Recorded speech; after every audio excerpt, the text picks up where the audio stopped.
It's just going to be a good day. I'm excited to be here. We're in this collection through the book of Hebrews. We've been studying this book. It's week 3. If you didn't get a journal, we have some left at the resource corner. You can pick them up for a small fee.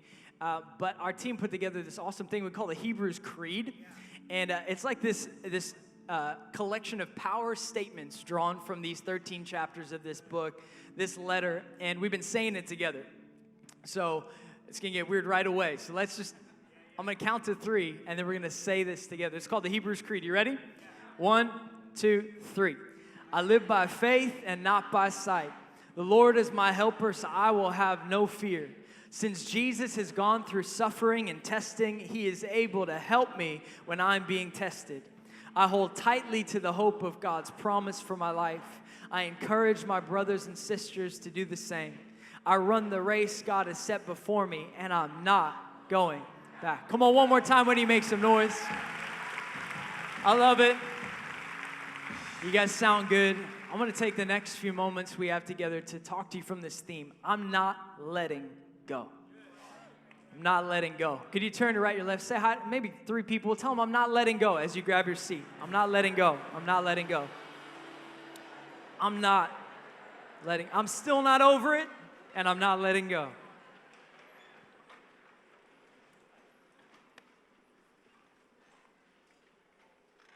How are we feeling? You guys good? Good to see you on this Sunday in summer.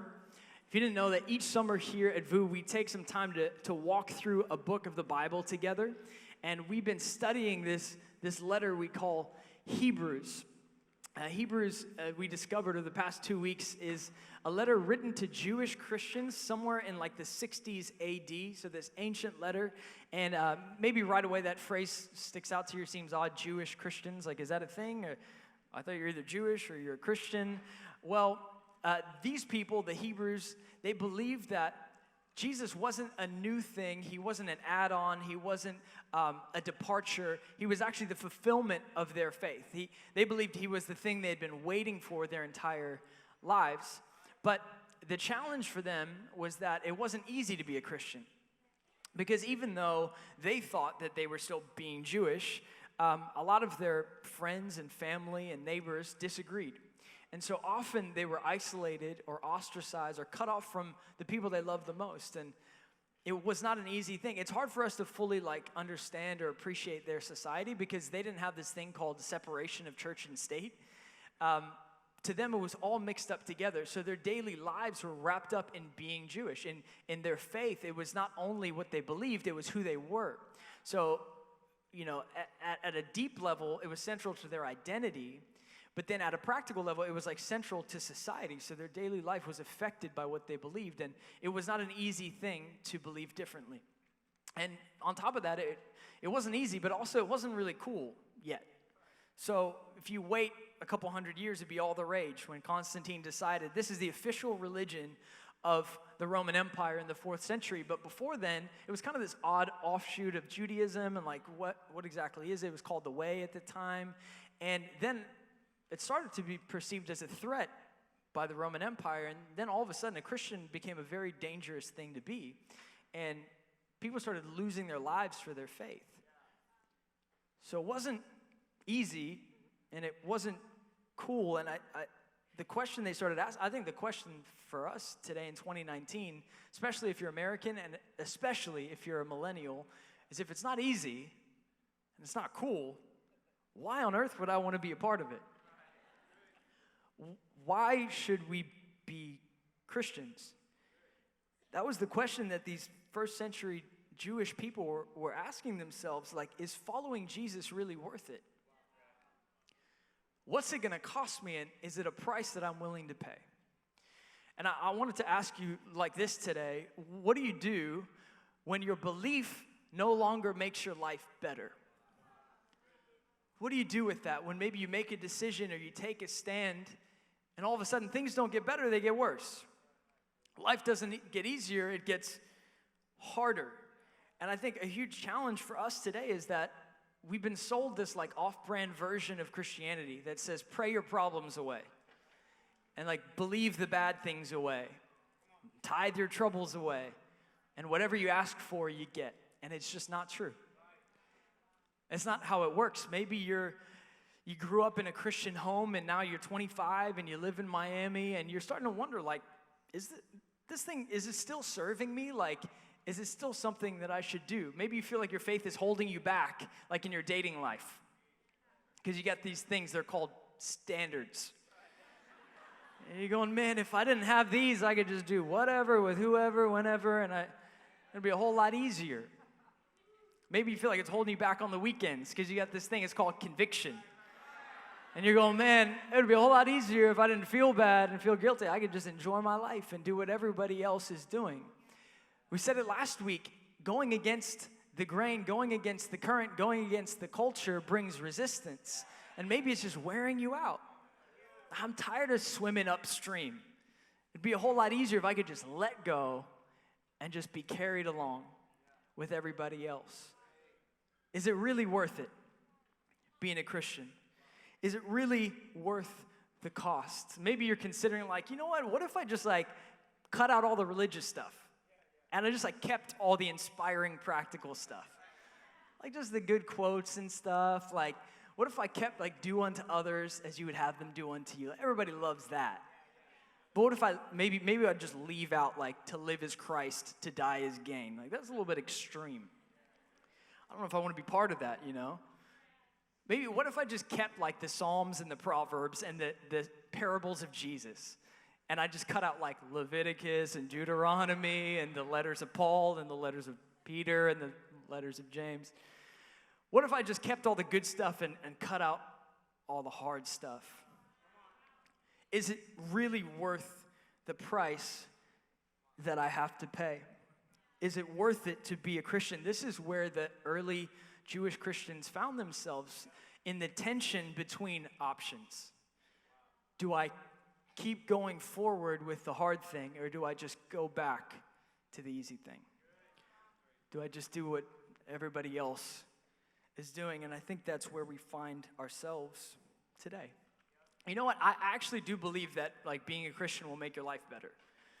I just think you got to define better. Because in 2019, better might mean easier, cooler, more convenient. When I say better, I just mean better. Like, of superior quality, of greater excellence, better. I'm going to do a lot of defining in this message.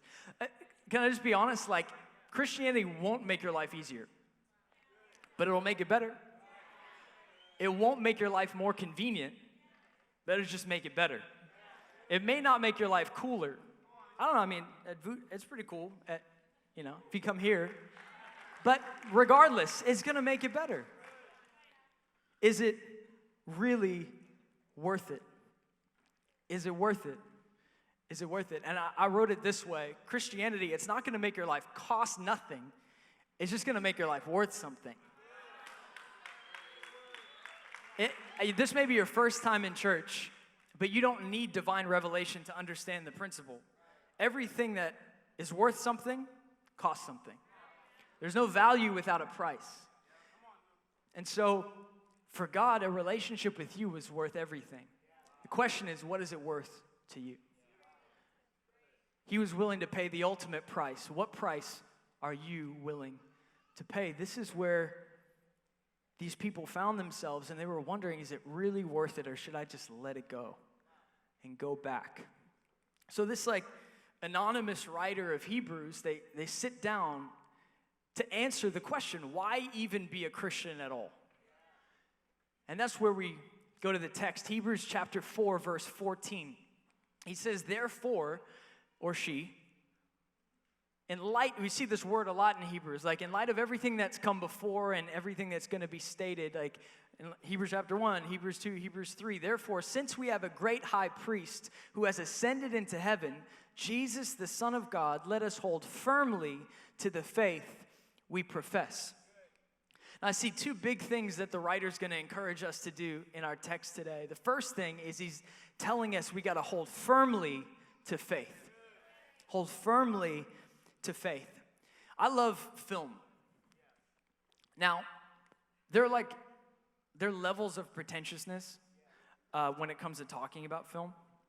And it's really easy to figure out which level you're working with someone, because it's all about the language. So like, the lowest level, the least pretentious, is people who talk about movies. This is most of us. Most of you, I should say. Second level is people who talk about film. I'm in this category. The third level, the highest, the most pretentious, people want to talk about pictures. Now, that doesn't even feel familiar. People don't even really say that. It's a small category of people. So I'm only mildly pretentious, so I go for films. Now, we all have our own taste in movies, except for the occasional freak who doesn't like any of them. It's a specific example, but it's an inside joke. It's fine. We all have our own taste, but, I have a pretty refined taste, and I run the risk of losing you guys. Just keep up if you can. But when I was reading Hebrews chapter 4, I was just reminded of this classic American film. It's really like a morality play more than a movie. Like, it's a tale about the age-old dichotomy between good and evil. It's that Hegelian dialectic of thesis, antithesis, synthesis. It's like, it's a tale as old as time. It's not Beauty and the Beast. Classic American film, you may have heard of it. It is called Dodgeball. Dodgeball. Dodgeball. 5 Ds of Dodgeball. Richie, it's not what it's about. So Dodgeball, the subtitle is A True Underdog Story. And it sets the protagonist, Peter LaFleur, played by Vince Vaughn, phenomenal actor. And he's set up against his diminutive nemesis, the ironically named White Goodman, played by Ben Stiller. And Ben Stiller, he owns this chain of gyms called Globo Gym, and he wants to acquire average Joes. And so he hires a lawyer, and he wants to impress his lawyer. She turns out to be a beautiful woman, and so he invites her to his office. And when she comes in, he pretends to be reading the dictionary and pretends to be surprised that she's there. And she's like, "You set up the appointment. You knew I was coming. You asked me to be here." And they start talking, and it contains one of my favorite comedic lines of all time, okay? And I just had to share it with you. And so she says, they start talking, and she's distracted by this painting that's on the wall behind him. And so she's like, "Hey, rather than describe it to you, I'm just going to show it to you. This is the painting that's on the wall of White Goodman's office. Take it in. I'll tell you a lot about the character if you haven't seen Dodgeball yet. This is the painting," and she sees it, and she goes, "Well, that's a very, that's an interesting painting." And he goes, "Oh, yeah, thank you. That's me taking the bull by the horns. It's how I like to do my business. It's metaphor." And she goes, yeah, no, I get it." And he pauses, and he goes, "But that actually happened." And it's just so funny to me, because it's like as if this painting on the wall of his office is like both a metaphor for how he does business and also a record of an actual event in which he subdued a bull by taking it by the horns. And it's so stupid, and I think it's so great. And it reminds me of Hebrews chapter 4. What are we talking about? So, because what happened is I was reading it this week, and I read this phrase. He says, "We have a great high priest, Jesus, the Son of God, who ascended to heaven." And I thought when I read it, like, oh yeah, like that's a metaphor for like how we relate to God. Like Jesus, he goes to God on our behalf, and he acts as a high priest. He advocates for us. He's on our side. And then I paused, and I realized, like, but that actually happened. So like, the writer is not just using a literary device, they're referencing a historical event. We're talking about why you should be a Christian, and he says, we have a high priest, Jesus, who ascended to heaven. Like, oh yeah, like he goes to God for us. No, like we stood in a field, and like he like lifted off the ground, and he floated into the sky. Like, it's wild. I know it sounds crazy, but like, let's not forget what Christians believe. We believe that like Jesus came to earth, he claimed to be God, he predicted his own death and resurrection. If you can pull that off, I'm with you. He died, he rose again, he was seen by witnesses, and then he ascended into heaven. Like, what the writer's saying is like, the foundation of your faith is not just an idea. It's not just a metaphor. It's not just even a belief, it's an event. Why do we believe? Because something happened. The resurrection of Jesus is the foundation of our faith. That's what we cling to. That's what we hold to. That's what we believe. We have a great high priest who has ascended to heaven. Why should we believe? Because Jesus is alive. That is the only reason to be a Christian. So like, if Jesus is alive, you should be a Christian. And if Jesus isn't alive, you shouldn't. And so these people who are wondering, like, should I still hold to my faith even though life is getting hard and times are tough and I might actually lose my life? He's saying, why should you hold to faith when it's hard, when it's inconvenient, when it's not cool? Because something happened. You should hold to your faith because Jesus is alive. That is the foundation. Why should we hold to our faith? Because it's true. Remember that old concept? Truth. True and false. See, we live in a world that wants to do away with true and false and wants to replace it with true and true. True for me, true for you. It's not right or wrong, it's just a matter of perspective. I respect your perspective, I just feel differently. There's no such thing as right or wrong, it's just different. It's a matter of opinion, and I'm sorry to break it to you, like 19-year-old, 25-year-old, 58-year-old, like it's not an age thing, it's a perspective thing. Because whoever told you that you can have whatever you want in this world was wrong. You were born into a world with limitations, and one of the limitations is some things are true, some things are not. Some things are real, some things are fake. There's this thing, it's called right and wrong. Not I just feel differently, but wrong. And don't get me wrong, like I actually think you should challenge the status quo. So I'm not saying that you should like think everything, we should think the same thing that we used to think. I'm not saying we should do everything we used to do. I'm not saying even that we should believe everything we used to believe. I think it's really dangerous to cling too tightly to what you think is true, because you could always be wrong. So there's a level of openness, but at the same time, if you don't like reality, you can't just reinvent it. If you don't like history, you can't just rewrite it. If you don't like the truth, you can't just twist it. You can make something up and choose to believe it, but it will never make it true. There's this thing.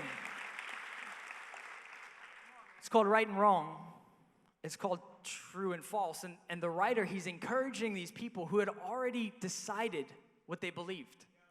They had already decided to put their faith in Jesus, but they're considering giving it up because times were tough. And he's reminding them, like, hold firmly to your faith. And what we learn about faith is that, like, if you don't hold on to it, you won't keep it. It's actually not good enough to have faith. You've got to hold on to it.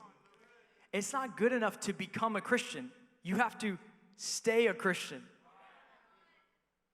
It's not those who go the hardest, it's those who go the longest. You got to go the distance. So you might have faith, but the question is, can you hold on to it? We got to remind ourselves of what we believe and why. And I think that this is like a huge part of why church matters. Not just the Sunday gathering, but like all of it. Crew and hanging in the courtyard and being on a team and service projects and VOUS Girl and VOUS Conference. Every single time we gather, we are reminding ourselves who we are, who God is, what we believe, why we believe it, why we should stand firm. It's hard to stand firm alone. It's hard to encourage yourself. Every time that we gather is an opportunity to remind ourselves, to encourage each other. And the writer of Hebrews, he's going to reference this a little way down the line. You'll read it in your journals in a couple weeks. Hebrews chapter 10, he says, do not forsake the gathering.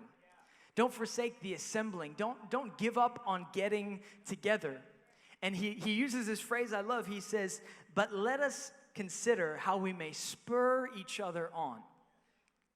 I like that phrase, spur each other on. Do you know what a spur is? I didn't grow up like around horses, but like a spur is a sharp thing that goes on the heel of a boot of a rider of a horse. It's a lot of prepositions, but you get like So there's a spur on the heels, and when you're riding a horse and it stops and it refuses to go forward, you dig the spurs in, and that little bit of discomfort, that little bit of pain keeps the horse moving forward. It's not always comfortable to be spurred on, but we need it. We need someone who's going to encourage us and challenge us and correct our thinking. Say, you're better than that. There's more inside of you. God's doing something. Don't give up. Hold firmly to your faith. We all need to be spurred on. We all need to be encouraged. Sometimes I need to be made a little bit uncomfortable. For some of us, this is the problem is, I came to church and it made me uncomfortable, so I left. That's part of the point. No one's mad at you if that's your story, but I think you're missing out because you need to be spurred on. You need to be made uncomfortable because it's not very comfortable growing. It's not very comfortable changing. It's not very comfortable learning. It's not very comfortable being challenged and being corrected. It's not always comfortable, but your comfort is not the most important thing. You've got to keep moving. And so you need people who will spur you on. The writer says, hold firmly to your faith. I don't know about you, I want to keep my faith. So I'm going to have to learn how to hold on to it. Hold firmly to faith. And then he goes on in verse 15, he says this. He says, for we do not have a high priest who is unable to empathize with our weaknesses, but we have one who has been tempted in every way, just as we are, yet he did not sin. Let us then approach God's throne of grace with confidence so that we may receive mercy and find grace to help us in our time of need. The first thing the writer tells us to do is to hold firmly to faith. The second thing I see is that he tells us to go boldly to God. Hold firmly to faith and go boldly to God. Why can we hold firmly to faith? Because Jesus is alive. Why can we go boldly to God? Because Jesus is our advocate. The writer, he calls Jesus our high priest. And remember, he's writing to Jewish people. So what he's doing is he's referencing a system that they've grown up in their entire lives. The system in which one person is chosen, is assigned to go to God on the behalf of everyone else. And year after year, the priest would go with offerings and sacrifices to make atonement for sin. That's a lot of Bible terms, but the idea is pretty simple. God had given the Jewish people a standard. The standard was called the law. And time again, they fell short of the standard. That falling short, what we call sin, created a separation between people and God. And so the priests were assigned temporarily and imperfectly to stand in the gap between God and man. Now, you and I, we find ourselves in a similar situation today. The context is different, but the idea is the same. God has a standard. Call it what you will. Call it morality. Call it right and wrong. But it comes from the character and the nature of who God is. And when we don't line up, when we fall short of the standard, we create a separation between ourselves and God. And so we need someone to stand in the gap between us and God. But the good news for you today is that that's already been done. You see, Jesus, he is our great high priest. He goes to God on our behalf. You see, they had an average high priest, but we have a great high priest.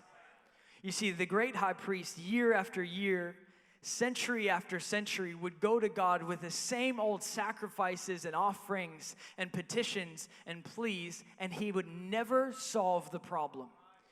Oh, but the great high priest, he made one sacrifice once and for all, and his work is finished. You see, the average high priest, he understood the weakness of man, but he failed to understand the greatness of God. You see, the text says that we have a high priest who empathizes with our weakness. He empathizes. Empathy is the ability to understand or feel what someone else is experiencing from within their frame of reference. This is why Jesus had to come from heaven to earth, because he wanted to understand you from your frame of reference.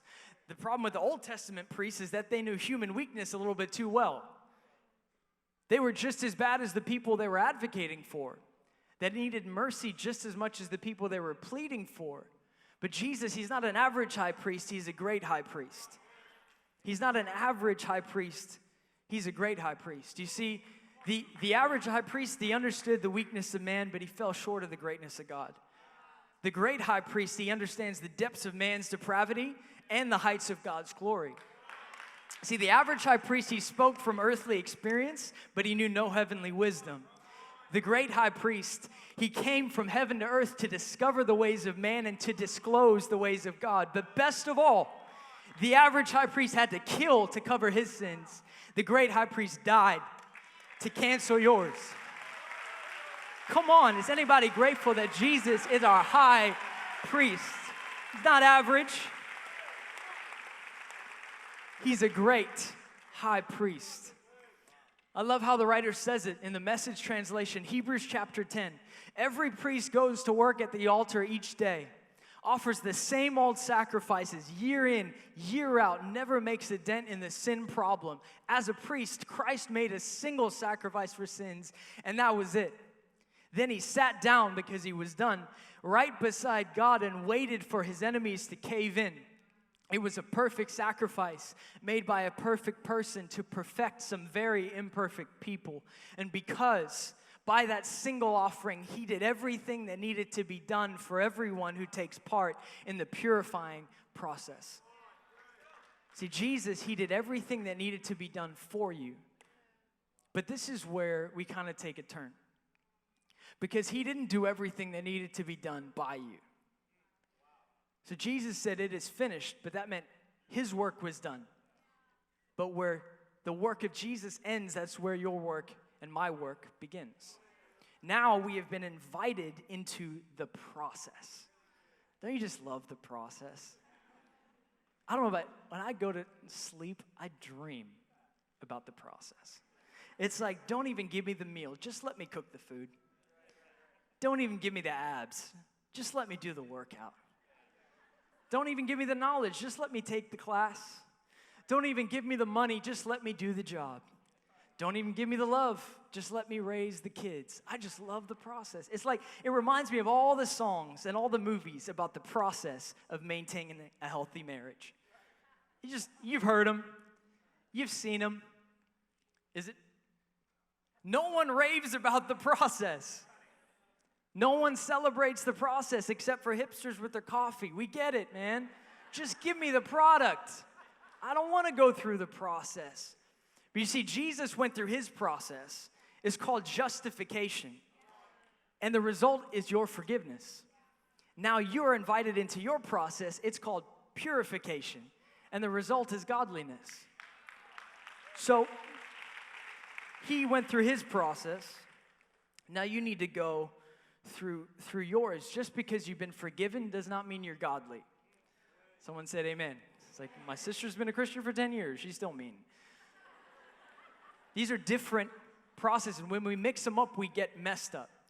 I wrote it down this way this week. The gospel, we confuse it. It's not the end of work. It's the end of merit. See, merit means being worthy. Merit means being good enough. Work just means work. So you don't have to work for your worth, but you got to go to work. You don't have to do it all, but you got to do something. We don't work to be right with God. We work to be like God. We don't work our way to God. We already have access. We work our way to godliness. In fact, we don't work our way to God. We walk our way to God. Picture it this way, like the sin of humanity had created a chasm or a gap between God and man. So Jesus, he came from heaven to earth, and he bridged the gap. The thing about a bridge, though, is that it doesn't do you any good unless you walk across it. So you have access to God, but you got to go to God. So we hold firmly to faith. That's what Jesus has done for us. And we go boldly to God. That's what we now have access to do. We can go to God boldly and with confidence. Jesus, he made a way to God. Now you got to make your way to God. He says, hold firmly to faith. He says, go boldly to God. So what? so that we can receive mercy and find grace to help us in our time of need. Christianity is not the end of work, and it's not the end of need. Becoming a Christian doesn't mean you'll never need anything again. Becoming a Christian just means that you know where to go when you need something.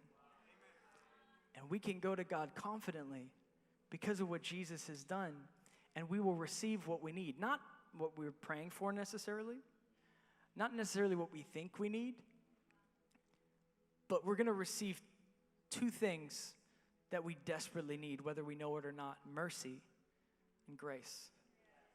Mercy and grace. See, what I realized about faith is that if you don't hold on to it, you won't keep it. But what I realized about mercy and grace is that if you don't go for it, you won't get it. That's the work of a Christian. It's not the work of forgiveness. It's not the work of worth. It's not the work of merit. It's the work of faith, holding firmly to the faith that you've professed and going boldly to God, going to God full of confidence. Somebody say confidence. Confidence is the feeling that you can rely on someone. Even the definition will preach. You don't go to God with confidence because of how good you are. You go to God with confidence because of how good He is. You go to God knowing I can rely on Him. I got a feeling, I got a sense that He's going to come through, that He's going to follow through on His promise. His promise is that you'll receive mercy and grace. I love, it says, let us then approach God. This tells me two quick things. First of all, we don't go to God on our own. We go to God with others.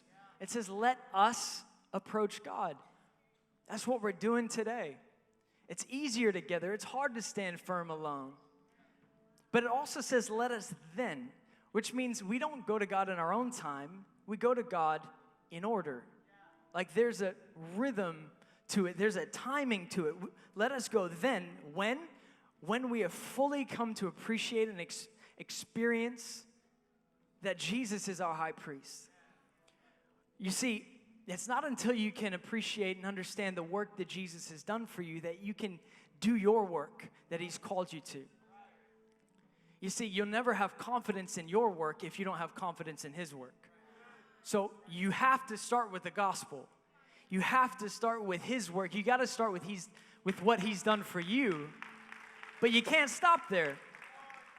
Because the gospel is not the end of work, it's the end of merit. And I love this promise that as we go to God, we receive what we desperately need, which is mercy and grace. Because in saying so little, it says so much. You see, mercy is the unmerited forgiveness of God. But grace is the unmerited favor of God. You see, mercy, it's withholding all the bad that you do deserve. But grace is giving all the good that you don't deserve. The promise of Jesus is mercy and grace. I don't know if you understand it today. Like, mercy says, I'm not against you. Grace says, I'm for you. Mercy says, I accept you. Grace says, I approve of you. Mercy says, I won't punish you. Grace says, I'm going to bless you.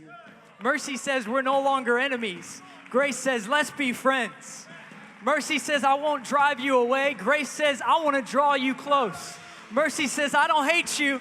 Grace says, I love you. Mercy says there's forgiveness for your past, but grace says there is favor for your future. I don't know about you, but I'm so grateful that we serve a God who is not only merciful, He is gracious. Come on, if we will hold firmly to faith and we will go boldly to God.